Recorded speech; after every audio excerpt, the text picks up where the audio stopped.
Hello, and welcome to another episode of Not D&D. It's brought to you by EN Live, part of EN World, the leading tabletop news and review site. I'm Jessica, but much more excitingly, we have two excellent guests here today. We have Opti and Clifton.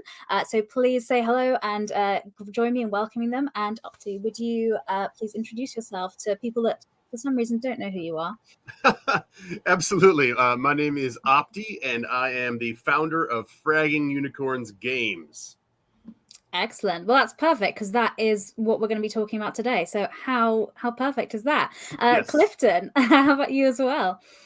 Hello, I am Clifton, and I am the lead writer for the new book for Misspent Youth, Fall in Love, Not in Line.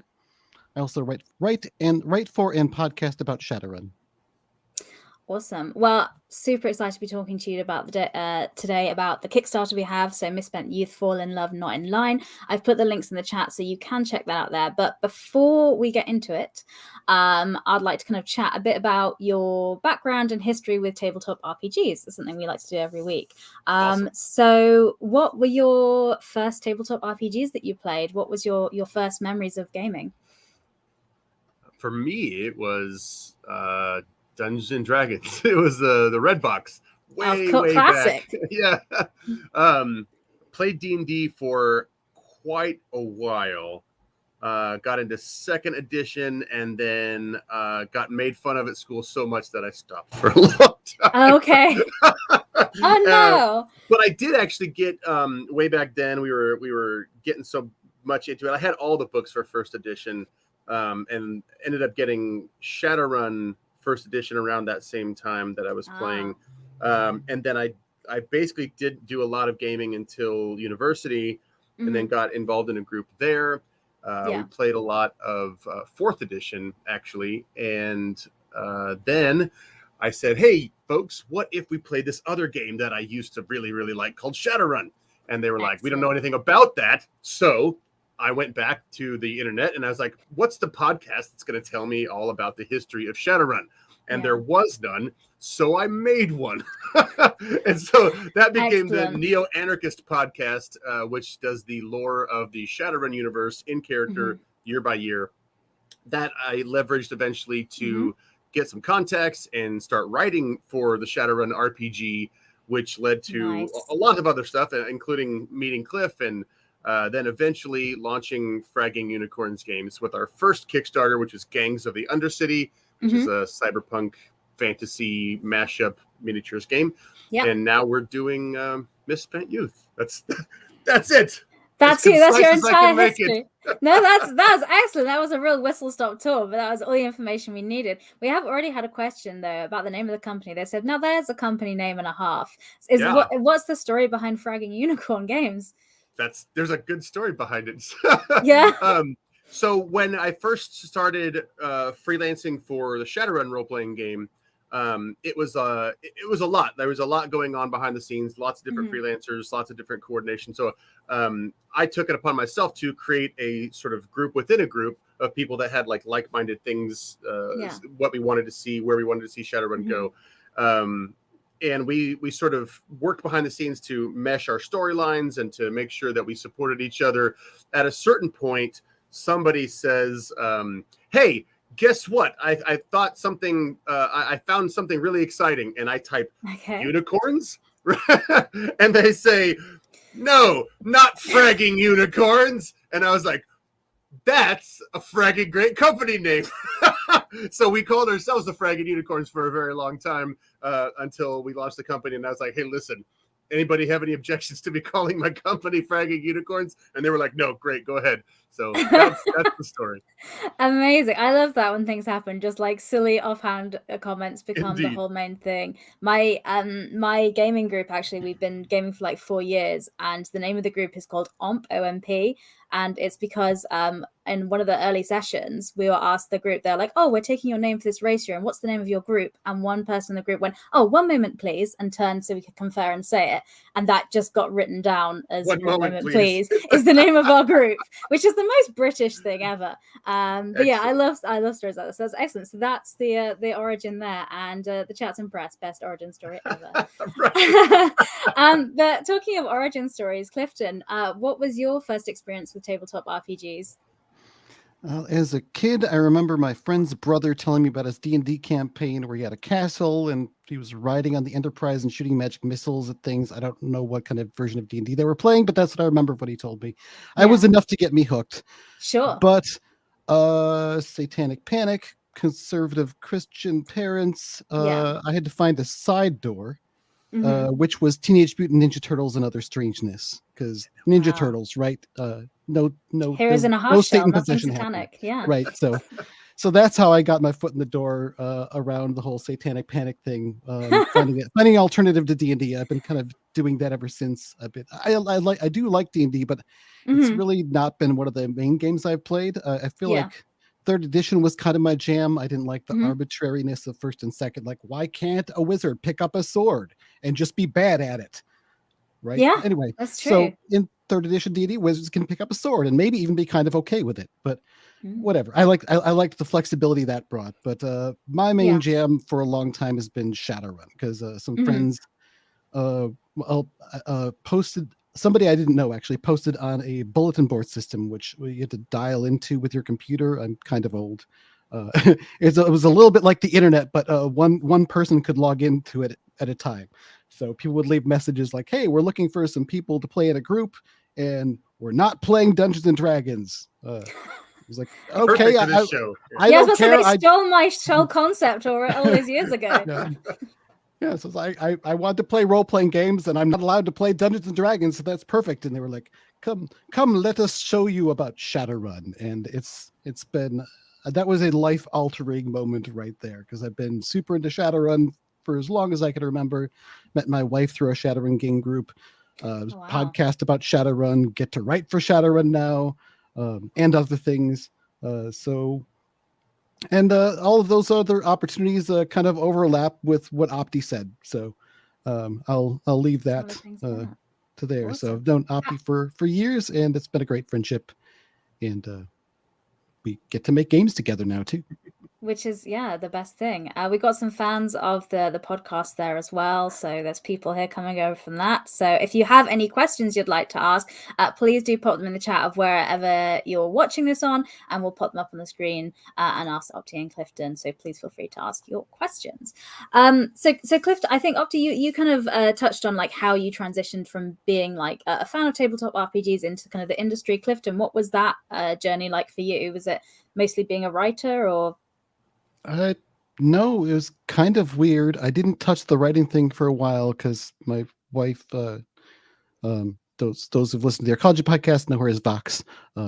She was really making that her thing, and I didn't want to. I don't know. It was dumb of me, really, but it felt like that's her thing. I'll do other stuff. And so I really got into podcasting, and I would hang out with the writers who write Shadowrun, and I happened to be standing around a bunch of them after a gathering, and John Helfers, the fiction lead for Catalyst, walked up and said, "Hey, Cliff, when am I going to get your book pitch?" He just mistook me for a writer because I was hanging out with them, and then I have a Shadowrun novella that's out there, and I guess just by knowing and meeting people through podcasting and making friends and interviewing them, just getting to know different people at the cons, and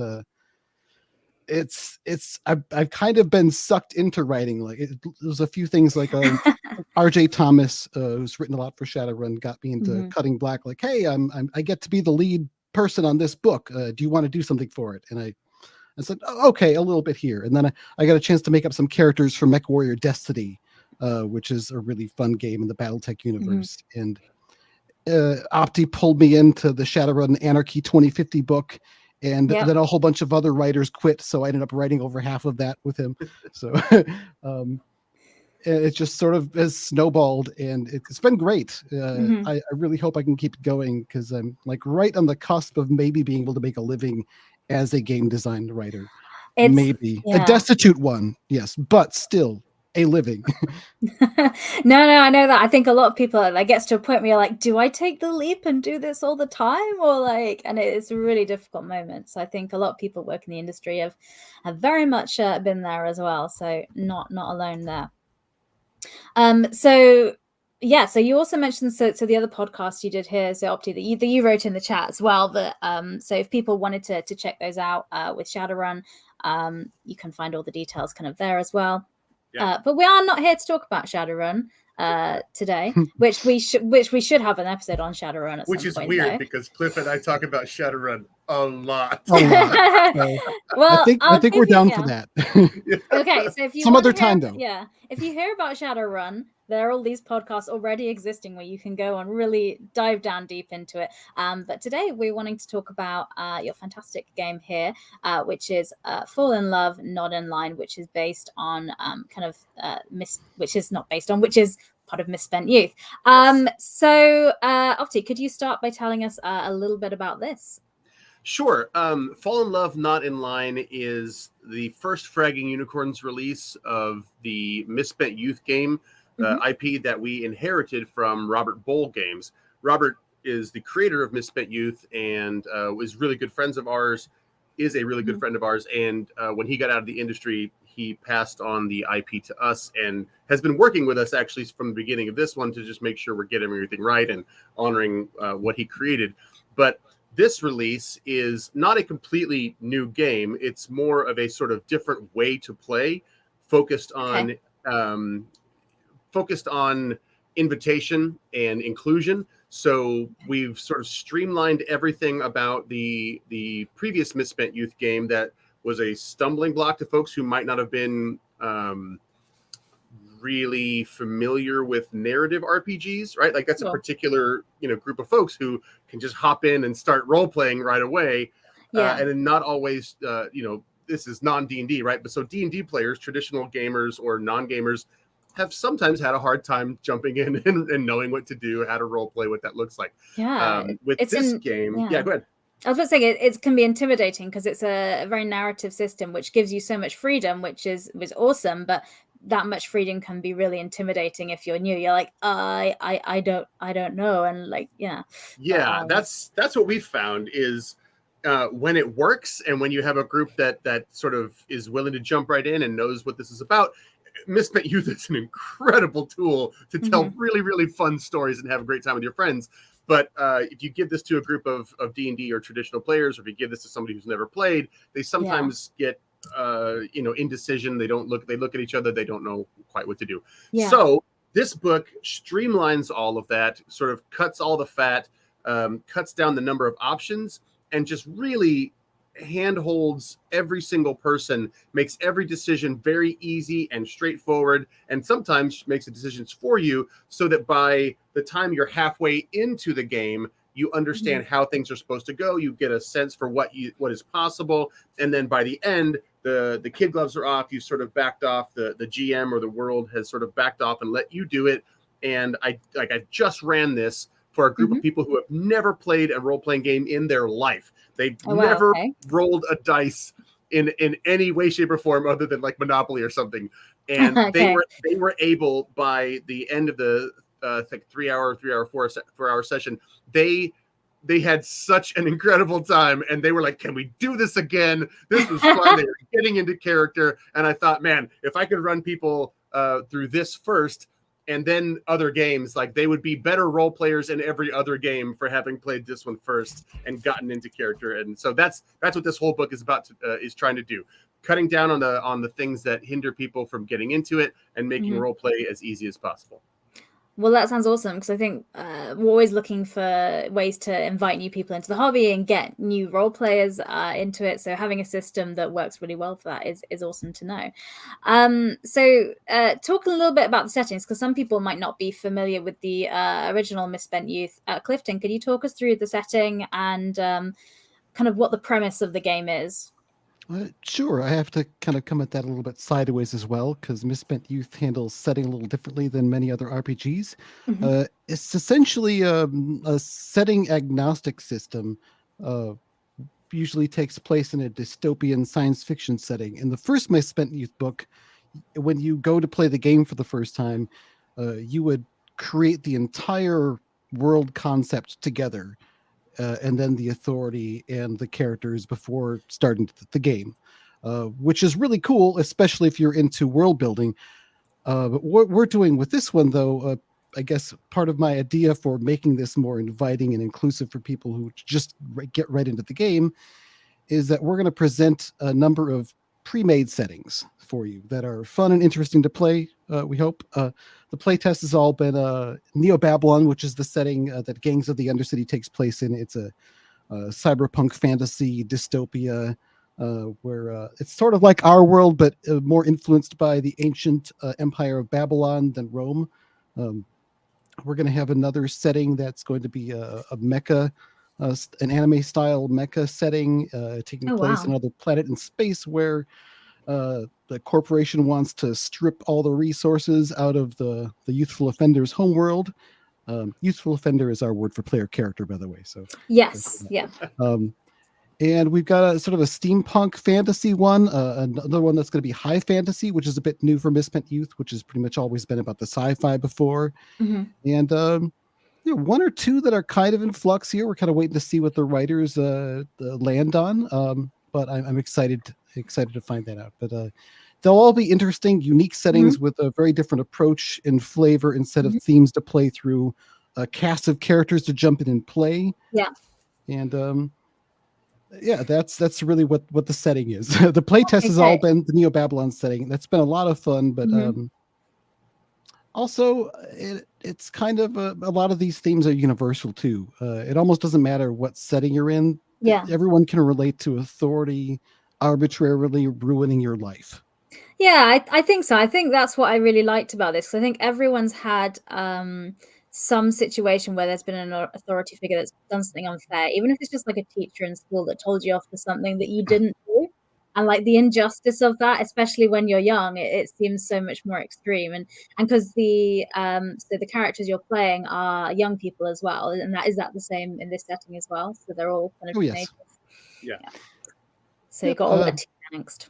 If we get to our first stretch goal at 15,000, the creator Robert Bowl is going to write a setting for us, and he's already told us that it is a setting of older generations of robots and these new generation of robots that have been created, and they've got to decide if they're going to destroy the old robots or find a way to work with them, and that's kind of fun. I was thinking of a superhero setting, and this would actually work really, really well in a superhero setting. We're not going to do that for this book, but it works really well. And then on last Wednesday, we played our Shadowrun, our normal Wednesday night Shadowrun group. We ran them through a high school Misspent Youth game, and they were all high schoolers in the Shadowrun universe, and that worked very, very well as well. So yeah, it's very, very easy to adapt to any system or any setting. Oh, that sounds really good. So it sounds like the book is giving you some structure. So if you're new to it and you're like, I do want like some guidance and stuff, it is there, but it is so easy to twist and make it what you kind of want it to be. So you just need to have basically just some sort of authority to rebel against, and that's it. I'm going to talk a little bit about the artwork in the game because it looks really beautiful, and specifically one that I really like because you sent me some stuff in advance, and I love this piece. So if we could talk about this, is this inspired by anyone in real life, or? So that is from the art is all done by Jennifer Rogers, and she did the artwork for the first two Misspent Youth books. Also, she did the cover for this one. And I'm trying to get her to do some more art for this book, but she's supposed to be retired from art, but she's working with us. This one was from the second book called Sell Out With Me. It was not this colorful, so we sort of colored it and made it explicit. Like, hey, in case you didn't know who we were talking about, this is who we were talking about. But yeah, it's absolutely the cool thing about Misspent Youth is when you're creating the authorities, the prompts lead you to bring up your own experience and the own frustrations and your own fears of authorities in your own life. So anytime you've ever been beaten down, every time you've ever been shut up, every time you've been oppressed or marginalized or angered by things you can't control, channel those things into the authority that you're creating or using. And of course, over the last 4 years, I don't know how political we want to get here, but I mean, it was a really rough time for some of us. Felt like we were just sort of kicking at the wind and not being able to do anything. But Misspent Youth gives you that ability to kick at something and have it actually accomplish something, even if it's just in your own imagination. I love how optimistic you are, and that's where Opti comes from. In that you're referring to all that stuff of those 4 years as completely in the past. Yes. Anyway. Yeah, everything's fine now. There's no plagues or wars. Everything's fine. Right. No. Well, now we're yeah. No, but we, I did mention I gave so about the authority that you play against in these settings. So you kind of have a varying scale. Like I mentioned something like a teacher that's mean to you, and then that picture we had is literally somebody that's maybe like the president of a country or something. So what kind of scale are the settings in the book set against? Like how big are these authorities that this plucky group of teenagers are rebelling against? Really big. Okay, great. Where, the fate of the world is in your hands. You are the teenagers who can save the world, or maybe won't. Okay, no pressure. The authority has a few different things that sort of make up their stats, so to speak. They're fully narrative, but they have things called systems of control, which they're systems that they use to control people. This might be like a social media platform that they use to spread their message, or an anti-immigration authority that prevents that puts children in concentration camps when they try to cross the border, something like that. And there are authority figures are the other things they have, which are individual persons or maybe robots or AIs or something. And these are the people that you might directly face. So this might be the teacher that gets in your face, or the principal that pulls you into their office, or the police officer that kills your neighbor. Essentially, those. So that's where the sort of smaller scale ties in with it. You can fight those at the end of each episode. If the youthful offenders win, they get to either gain a new exploit, which is something that they can use to undermine the authority, or they get to destroy a system of control or authority figure. And they win the campaign by having more exploits than the total number of systems of control and authority figures that the authority has. They lose the game by selling out all their convictions. Okay, so this is designed to be like a campaign kind of setting opposed to a one shot. So how kind of Oh, sorry. Oh, no, go ahead. Finish your question. I'm sorry. No, I was just checking if it works. Yeah, it does work as both. Yeah, it works really well as a one shot, but Robert definitely designed it to be played as a campaign, especially with the idea that you'd be spending a few hours in the beginning creating the very setting in the authority, like in the group, all from the ground up. You're probably going to have a session 0 and then a session 1, 2, 3, 4, etc. And there's a lot of framework that's very much I think inspired by a television series structure that a campaign will fit within. And there's definite win-loss conditions and a way to wrap things up at the end of this at the end of the series, which I think is pretty neat. You don't see that in a lot of role-playing games where they kind of assume the default is your open-ended adventuring, maybe to level 20 or till you retire or whatever. Definitely has a beginning, middle, and end. Yeah. Awesome. So speaking of session zeros a little bit, we've talked about a lot of themes that could be quite sensitive for people, like because it could get really political or it could get really dark depending on what you're doing. So what some kind of safety rules or things do you recommend in the game for people playing this to make sure everyone has fun at the table? So we provide some safety tools. Fragging Unicorns will have some in all of our stuff. Opti has written those up. I believe he has to adapt them a bit from the original Western setting that he wrote the first draft in. That's a whole other tangent. Okay. However, I also like to include, I think, what is really important as a safety tool is just having the attitude that the most important thing, the highest priority, is the safety and comfort of your players. So even if you have safety tools in place, things can happen and come up that you don't anticipate. And if you don't have that attitude, you might just be like, well, we agreed on this, so I get to do X, whatever. No, like it's you always have the most important safety tool, even if you don't have any other safety tools, but please have them.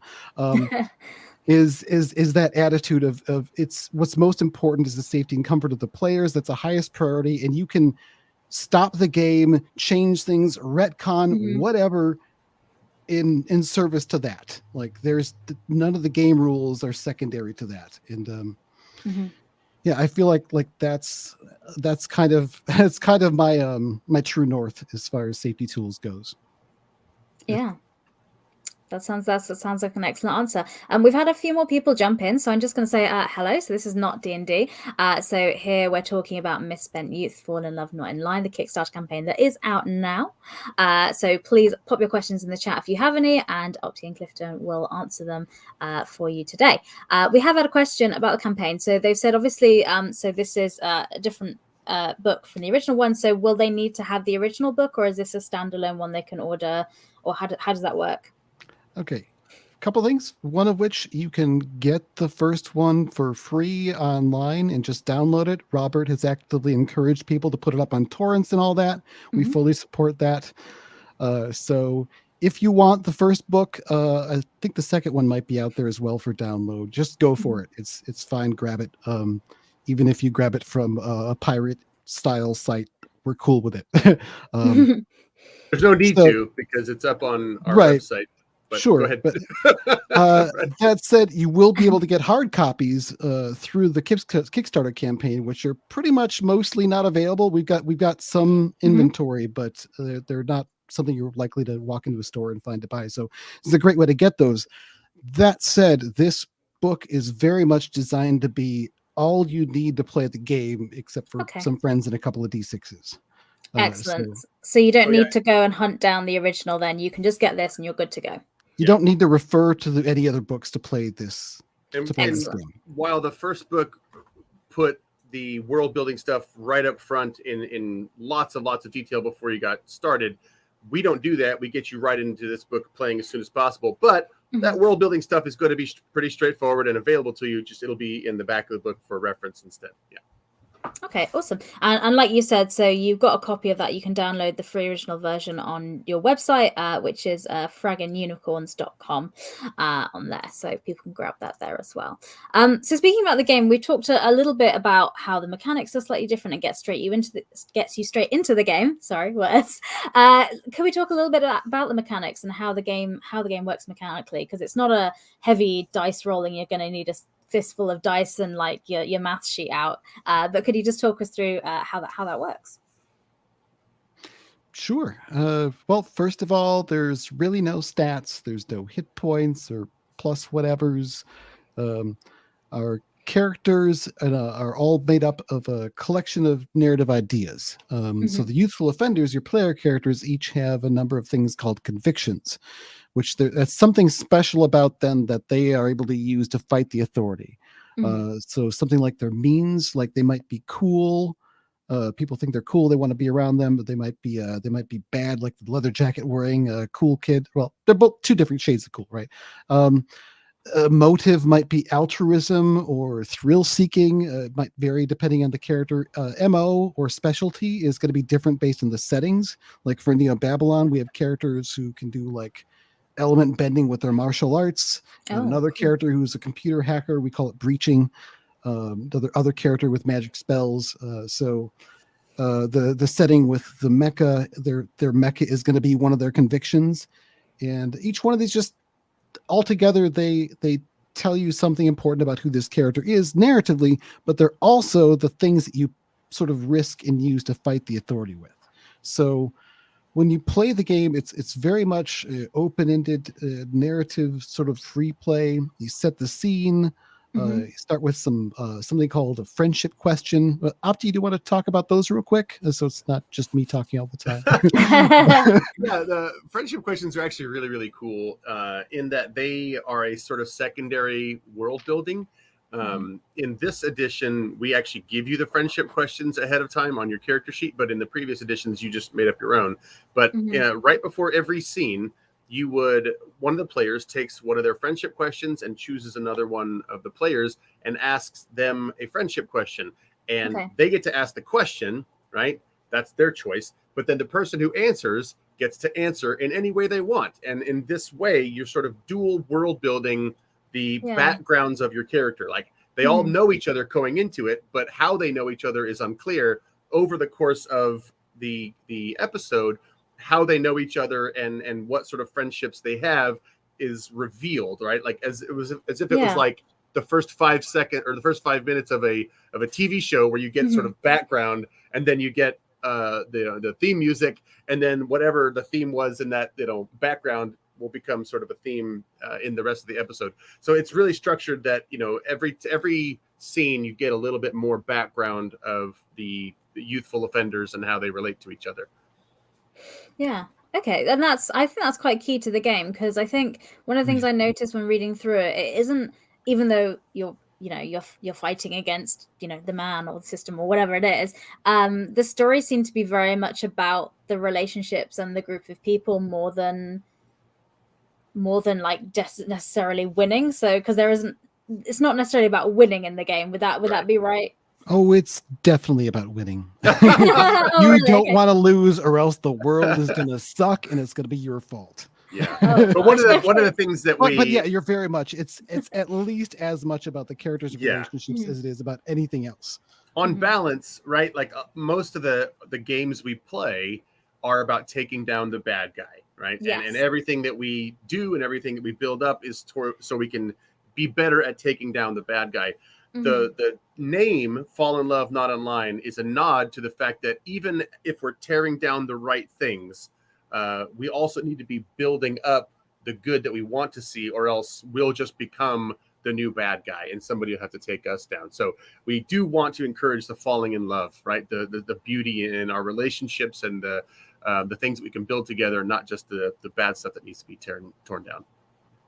Okay, so that was the inspiration behind the kind of the naming of this is that kind of exact idea. So yeah, not necessarily literal romance, maybe, or I guess it could be though. It could be, yeah. And basically, like that. You've seen the cover, like it's queer as hell. You know what I mean? Like love who you want, love as strongly as you want, and don't let anybody tell you otherwise. And if they do, then take them down.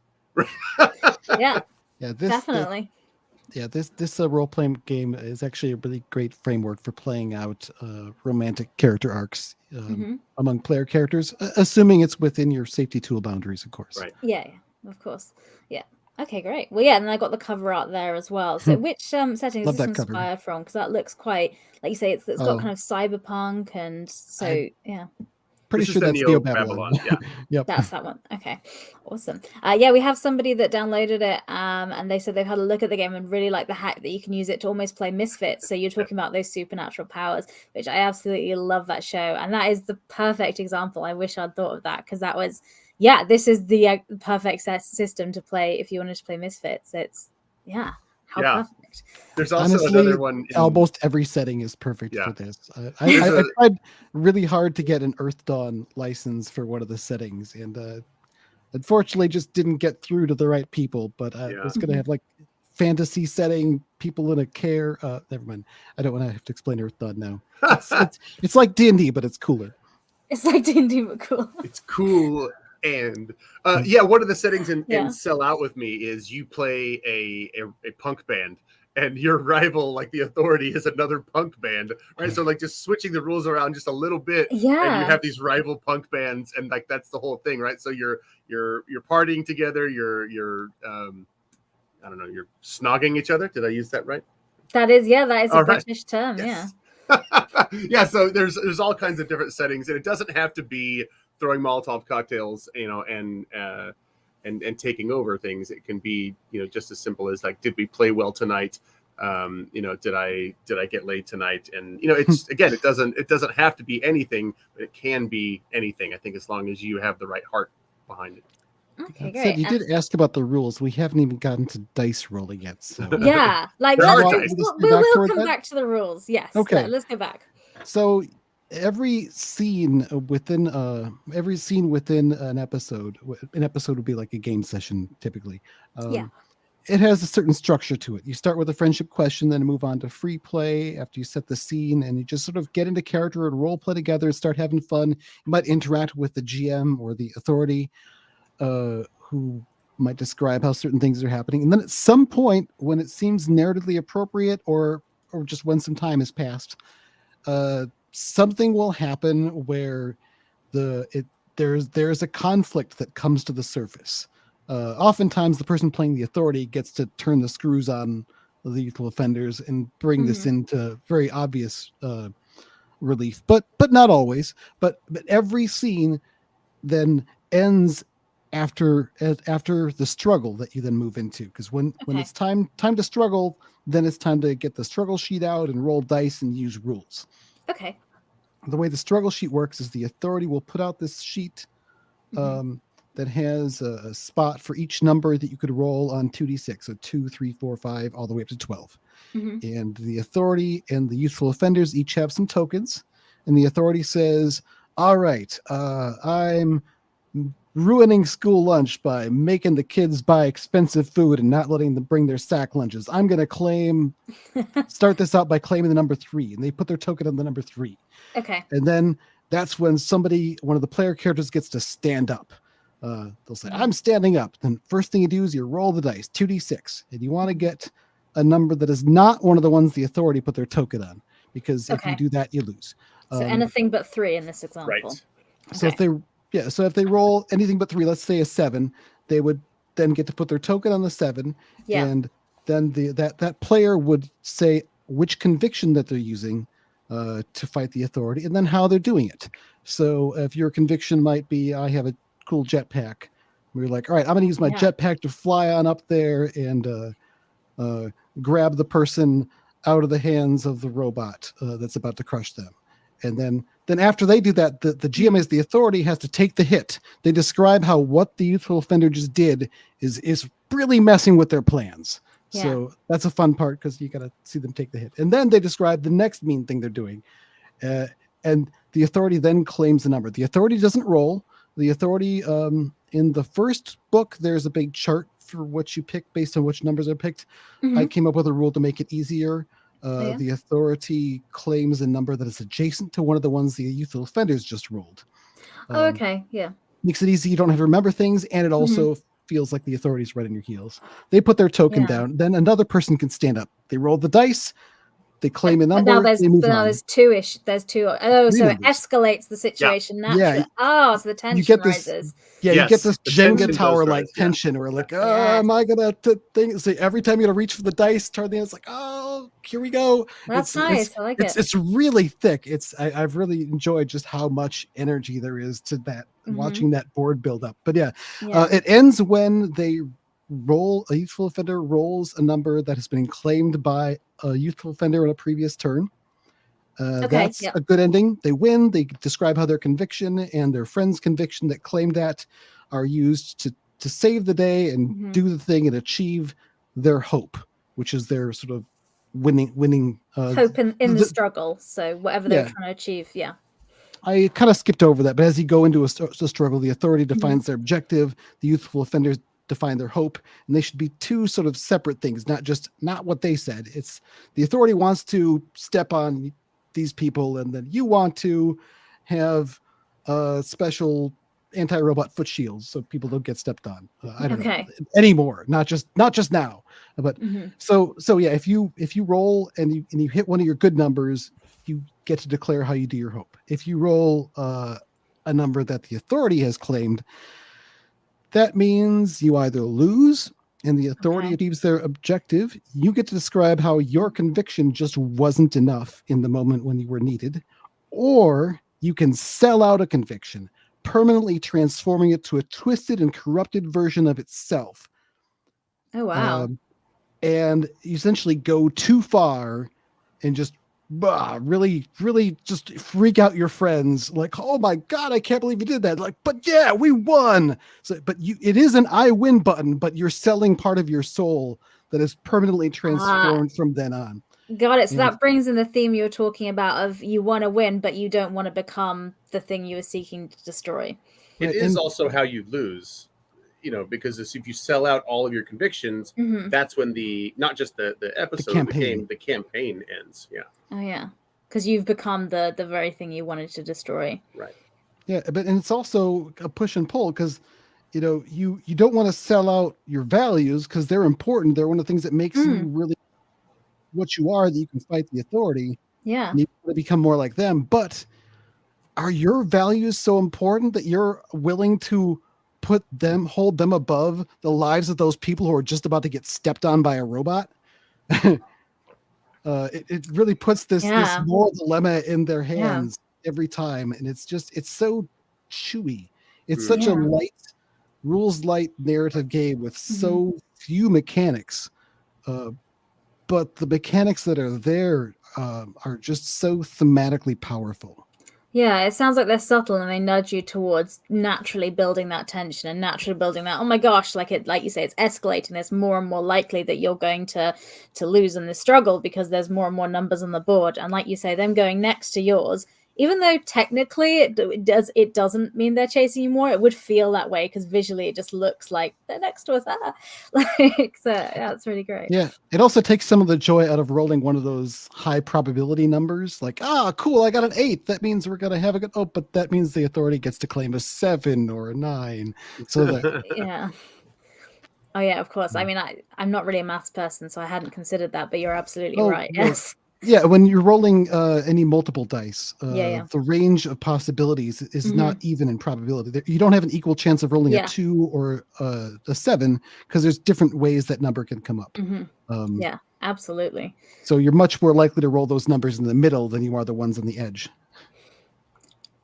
Absolutely. So that's kind of the core mechanics in the game. So a struggle scene works. Do we have any other mechanics things we need to cover? Is that well, how do we end an episode or things like that? How does that happen? Yeah, just like the scenes are structured, the episodes are structured as well. Every episode has 5 scenes, and each scene has its own part of the narrative arc. Scene 1 is what's up, what's going on. Yeah. Scene 2 is heating up, things are leading toward the confrontation. Scene 3 is we're winning, where you really get to fight back, and some of the probability things are skewed in your favor. And then scene 4 is we're losing. Already hit back hard. And then scene 5 is who wins. So there are slightly different rules for each one of those. Like, for example, the one for we're losing is when the authority really hits back hard. And has an advantage. When the authority takes their first turn, they claim 2 high probability numbers, 5 and 9. Normally they only claim 1 at the start, so there's a disadvantage there. So that's basically how that works, and then you keep score of who wins each of the different 5 scenes, and then whichever side won more scenes at the end, they win the episode and get to either the authority can create a new authority figure or system of control, or the youthful offenders get to tear one of those down, or the youthful offenders get to gain a new exploit, or a new rule I came up with. You can do a redemption arc where you can unsell out one of the youthful offenders' sold out convictions. That is almost always a net loss because you're probably going to have to sell out 1 or 2 convictions just to get through an episode. More if things go badly. But I like the idea of having that option in there. Like, we feel really crappy about you, your sneakiness being turned into untrustworthy, and you're this slimy bastard now. We miss the old likable sneaky person. So what happened to you, Jess? Right? Yes. Have it said to me many times. Yeah. But yeah, that's basically how the episode rule structure works. There's some new rules to this game that I've added in, but I've tried to be very minimalist with it. Yeah. I have definitely not reinventing the rules. Just keeping them basically almost exactly as they are. Just with a few different things that allow for a little bit more control over the dice swinginess. There's actually, Cliff added 2 that I think are actually really, really cool. And if Cliff's not going to say them, I want to say them. Yeah. Brag for him. Do it. Yeah. Because in the original Misspent Youth, it was just whoever acted first, and that person could continue to act, or you know, and what that was sort of tending towards in some of my games was like, I would always want to stand up. I always have cool things to say. I like role playing, right? So it would always sort of lead one person to always be doing that kind of stuff. But like the alpha gamer type thing. Sure, yeah, and maybe not intentionally. Very just much sort of falls prey to that. Just natural inclinations, and sometimes.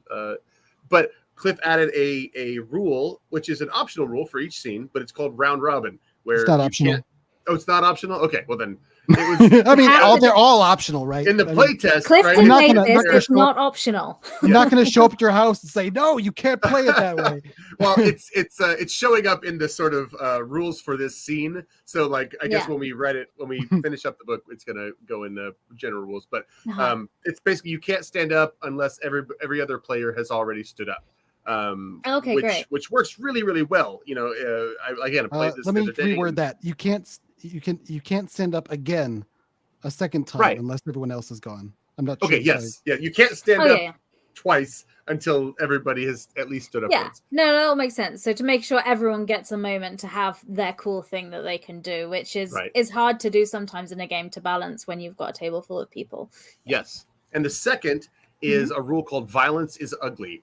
And this is a sort of collaboration initially inspired by something that Robert had done, not with the original Misspent Youth, but then Cliff and I talked about it, and then Cliff threw it in there, and I think it's worded really, really great, where if you use physical violence against the authority, that actually might be a very powerful tool, might get you what you want, but when you use physical violence, the authority hits back very hard. So if you claim a number using physical violence, using one of your convictions to do violence, the authorities will claim 2 numbers after that.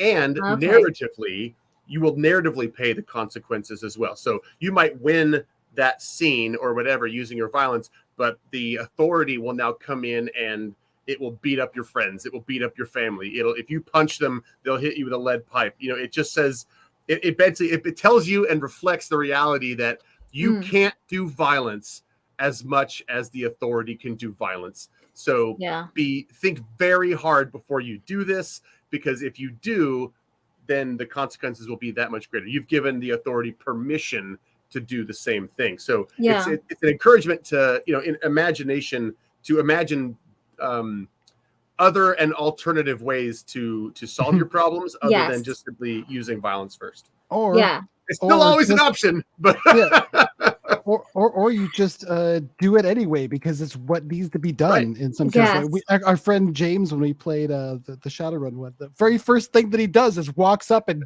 punches somebody. Just walks out. Here's this rule. Lay him out. And he's like, I don't care. I'm gonna do it anyway. Well, sometimes apparently violence is the answer. I like that as a it's rule. Always an answer. Yeah. Right? Apparently, I like that though, because like you say, it would very much encourage you to kind of think beyond just I go in and punch it. Which I think in narrative games, it's not like DnD, which can be very combat focused. It would be finding other ways to kind of achieve what you want to, opposed to just go up and punch it. And you can creatively, can creatively utilize your convictions too. Like for example, one character, Witch, she has illicit cybernetics, so claws can pop out. She's got cybernetic skeleton and can see and hear really well. Just all sorts of cyberware. I could use that to tear somebody's head off with my cyber claws, or you could use it to pick up a car and put it in front of the door. Each conviction isn't like, it's not like you just have a hammer, so all you could do is nail things. Every single one of them can be used in all sorts of different flavors. I believe the punching was they were using their conviction of outrage. Like, what? You're making fun of those kids who don't get food? I mean, fair enough. Like we say, violence is an option. Are there any? We're coming up to near the top of the hour, so we've got about 10 minutes left. So, if you do have any questions about the system, please do pop them down in the chat. As now is the time. But I'm sure if you are catching up on this, I'm sure you can go to the Kickstarter page and ask any questions there in the comments as well. And you can also keep in touch with the Fraggin' Unicorns crew, which is what I'm calling you now, the crew. Yeah. Sure, good. The Fraggin' Unicorns queue. So on Twitter, Facebook, there's also Discord channels and all that gorgeous stuff kind of going on there as well. Acronym. Yeah, I mean, definitely. So the Fraggin' Unicorns, I didn't intend that. This is family show. It's nearly 11 p.m. here in the UK, so I'm sure it's absolutely fine. So if you have any questions, get them in now. But I was gonna say, Abdi and Clifton, have we missed anything you wanted to kind of highlight and talk about in terms of the game before we move on to chat about other things? Gosh, not really. I think we covered pretty much covered it all. Just I guess would wrap up by again saying the emphasis for this book is really just to invite people in to play the game. Each of the setting chapters begins. It sets out what the world is like very quickly and concisely. Yeah. What the authority is, gives you the youthful offenders, so you don't have to make them up. You just pick some fun characters and make them your own. But then also includes essentially a scaffolded or mostly written out pilot episode. So the first scene is fairly well scripted of what's going on. The second scene a little bit less so. The third scene a little bit less so. By the fifth scene, you're almost making everything up. But then after that, there are a few suggestions how you might continue with episode ideas, but it's up to you to make those up. So a group of you could pick this book up or the PDF or whatever, get together, never having played it for the first time, and have a nice 3 or 4 hour game session, open up the book for the very first time and go through those pages together and play the game with no prep. Awesome. I like as little prep as possible because I'm a disorganized person going to the game table. So that suits me perfectly.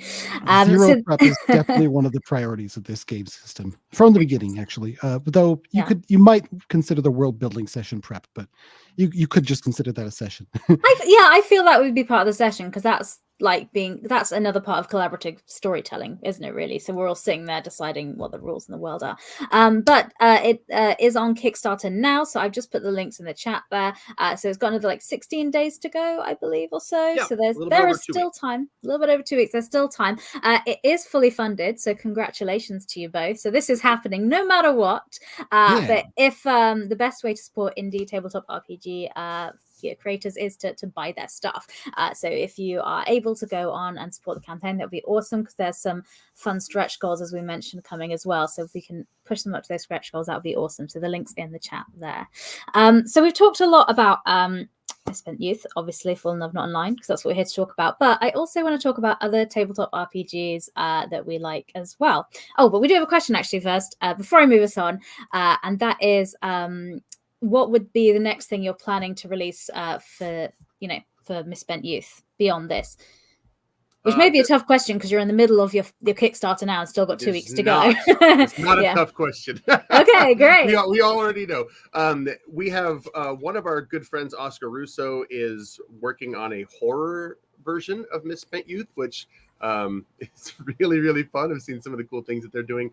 But if I get to it first, I'm going to be releasing a superhero version that we talked about earlier. So there's going to be lots of rules changes. It'll be a standalone book. It won't be like a Misspent Youth presents be superhero rebels. It'll just be sort of powered by Misspent Youth, but it'll be a superhero game, and I'm super pumped about that one. Although I'm not working on it right now because Kickstarter and whatnot. But that takes as soon as I get a free minute, that's what I'm going to be doing. Yeah, maybe in 2 or 3 weeks' time, maybe. Yeah. Okay, great. So there we go. So there's the answer to your question there. Hopefully that helped. But now, because I think no one else is trying to do any questions, but we will move on to other tabletop RPGs that you are enjoying playing. So Opti, what other games are you enjoying playing? Maybe not at the moment because you're in the middle of a Kickstarter, but in general, or that you'd recommend to people that are not D&D? So I'm always a little bit quick to recommend Shadowrun, specifically Shadowrun Anarchy, if you are looking for something that's maybe not really crunchy, but you love the Shadowrun setting. Shadowrun Anarchy is a sort of rules light version of Shadowrun, and like I said, me and Cliff, write a lot of words or have written a lot of words and love the setting and inhabit that setting in a way that we don't a lot of other settings. So if I had to, right, if you're going to go play something, go play Shadowrun Anarchy. It's fun. Awesome. Clifton, what about you? And I'm going to say you can't say Shadowrun because we've already had that. All right, that sounds good. I'm going to be a little self-serving here and recommend my own self-published, self-released game, which I did as part of a Zine Quest one year. I think it was last year, or maybe it was the year before. I don't know. Time got a little weird there. Still is. Let me share the link for you because I should have put it in the document, but I didn't think of it at the time. But the game is called Funny Freakout. It's a zero prep RPG that is designed, much like this Misspent Youth one, where you can just pick up the document and sit with your friends and open it up and play through it. It tells you what to do. but it's a very rules-light narrative game. The mechanics are very loosely based on Forged in the Dark. The Forged in the Dark system, where you can roll dice for things, and you might have you do it or you don't do it, or you're much more likely to get good and bad results. But the concept of the game is that you are you're a crew of people trying to put together a horror comedy prank TV show, like Scare Tactics. Okay, yeah. And the GM plays one NPC. That's all they're responsible for, is one person. They play the Mark, who is the person they're trying to trick. And it's all about managing the experience so that you get a really great, fun episode out of it, and really freak that person out with weird stuff, but also like make sure they have a good time and you don't ruin their life or make them feel too bad. So you kind of manage with your actions, trying to build up the fun or the weird. Those are the good tracks. And you want to avoid building up the bad feelings or the terror track, which would result in them having a horrible time. So it's on itch. I think I set it for $5, but there's community copies there because I think people should be able to get things even if they don't have money to pay for them. So I would be delighted to see that someone has downloaded it again. And no one has for months. And I don't talk about it much, but I've played it on Rem Alternus as part of a stream. It's a lot of fun. It's just very collaborative beer and pretzels sort of narrative RPG. You get together. Right. It's very funny. And it's also designed to be wholesome and about good feels, not about just scaring somebody and laughing at them. Okay. Right now, all of Cliff's friends are clicking on the link so that Cliff feels good. Please do, yeah. And if you would like to be Cliff's friend, the way you do that is by clicking on the link and buying these games. But Funny Freakout is there, and I put the link in the chat, so it's there and it's on the screen right now. People are liking the sound of that already. People are saying the fun they could see them and their friends doing that. So that sounds like a great game recommendation. So I'm all there for that.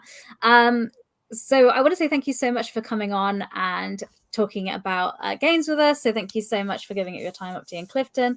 And thank you for the people that came along in the chat. Thank you, James said it's one of the best interviews they've ever seen. Well, good news for you. We do Not D&D every Monday at 10 p.m. BST, and we have different indie tabletop RPG creators every week. So you can come on and hear about new games. So next Monday, we've got Back Again from the Broken Land with Alexi Sargent. So they're coming on to talk about their game there. But if you're like, Jess, I can't wait an entire week for more content from EN Live, don't you worry. We have content this week on Tuesday, Thursday, and Friday. So on Tuesday, tomorrow at 3 p.m. ET, we have the Star-Crossed Seaway, which is using Level Up Advanced 5th Edition, the actual play. And then on Thursday, we have not Level Up, Awfully Cheerful Engine one-shot actual play as well on Thursday. And then Friday, we're wrapping up the week with This Week in Tabletop RPG with a summary of the week's tabletop RPG news, so you can hear about everything that's going on there. But now it's coming up to the time at the end of the show, so I'm going to say thank you so much, Opti and Clifton, for coming on and giving us your time. Thank you so much to everybody that's come along today and watched the show, and hopefully we'll see you next week. And I'm going to leave you with a little promo to tell you about the Star-Crossed Seaway that's on tomorrow in case you haven't caught up on it yet. Nice to The Moonveld Sea, home to a small archipelago where gods are commonplace and magic is every day. The simple lives of the people there were disrupted 20 years ago with the arrival of the Fiduciary Order, promising goods but also bringing strict laws. All who break their law, or are perceived to have done so, are branded pirates and barred from all legitimate ports. For many, this is a point of pride, not shame, for who is the Fiduciary Order to say how they might live? But the Moonveld Sea is about to be disrupted once again, and the least likely of heroes may yet emerge.